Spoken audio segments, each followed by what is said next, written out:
Hello hi, నేను మీ సత్య. ఈరోజు chicken curry ఎలా చేసుకోవాలో చెప్పనా? ఫస్ట్ చికెన్ ఫ్రెష్గా కడుక్కొని దాంట్లో పసుపు, అల్లం, ఉప్పు, కారం వేసుకోవాలి.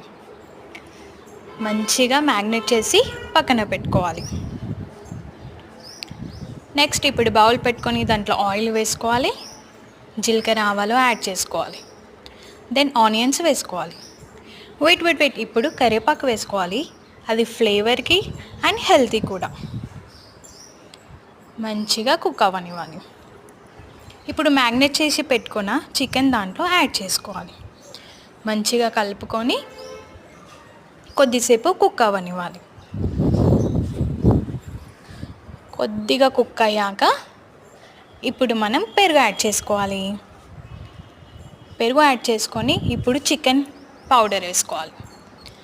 మంచిగా కలిపి కొద్దిగా కొత్తిమీర యాడ్ చేసుకొని మంచిగా cook అవ్వనివ్వాలి.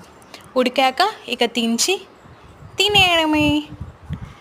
Like and subscribe to my channel.